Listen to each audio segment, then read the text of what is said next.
இங்கு சீமான் பேசும் போதும் எனக்கு நம்பிக்கை இருக்கிறது. இந்த நம்பிக்கை என்னை போன்றவர்கள் சிறந்த செய்திகளை அவர்கள் வெளியிடுவார்கள். செய்தியாக இன்றும் நல்ல செய்திகளை தான் வெளியிடுவார்கள் என்ற நம்பிக்கை எனக்கு இருக்கிற சீமான் அவர்களே, உங்களுக்கும் அந்த நம்பிக்கை வரும். இந்த நம்பிக்கை அதை செய்யும் என்ற எண்ணம் எனக்கு இருக்கிறது. ஒன்றை மட்டும் சொல்லணும், news are different from news. News has to be news. அதை மிகைப்படுத்தி எக்ஸாஜரேட் பண்ணி சொல்லும் போது அது திரும்பி வெறுங்கோ சென்றுகிட்டு இருக்கிற ஒரு காலத்தில் நான் பயணித்துக் கொள்கிறோம், மறந்து விடக்கூடாது. நீ what ever you see in your mobile phones or in the channels or shorts இவ்வளோ வந்துருச்சு. பெரிய லெவலில் டெக்னாலஜி இம்ப்ரூவ் ஆக இந்த செய்தி உண்மையதானா இல்லையா என்பதை நான் புரிந்து கொள்வதிலே மிகவும் கடினமாக இருக்கு. ஆலையிலே பலரும் கேள்வி கேட்டார்கள், அண்ணா 500 கோடி வீடை நீங்க வித்துட்டு ஒரு வாடகை வீட்டுக்கு போயிட்டீங்களாம, எங்கேயும் அந்த செய்தியை பார்த்தேன், ஊடகத்தை இருக்குன்னு அப்படின்னா.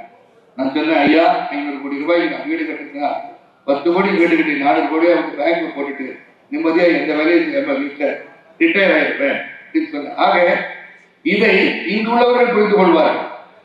ஆனால் வெளிநாட்டில் இருப்பவர்கள் பார்க்கும்போது, ஓஹோ இவரும் ஹாலிவுட் நடிகரை போல 500 கோடிக்கு வீடு கட்டி இருக்கிறார்கள் நினைத்து விடுவார். இதை எதற்காக சொல்கிறேன் என்றால், உண்மையை உண்மையாக சொன்னால்தான் நம்புகிறவரும் இருக்கிறார்கள், நம்பாதவரும் இருக்கிறார்கள். நம்பகத்தன்மை இருக்க வேண்டும் செய்தியாளர்கள்.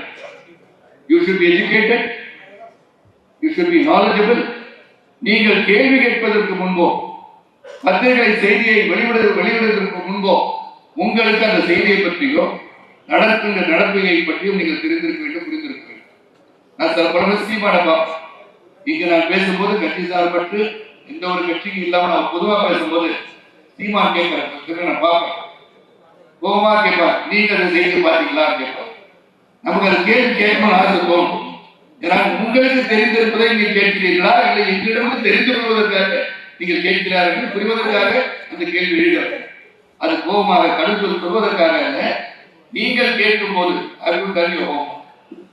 நீங்கள் அந்த செய்திகளை வெளியிட நினைக்கும் போது அந்த செய்திகள் மக்களை சென்றடையும் போது உண்மையான செய்தியாக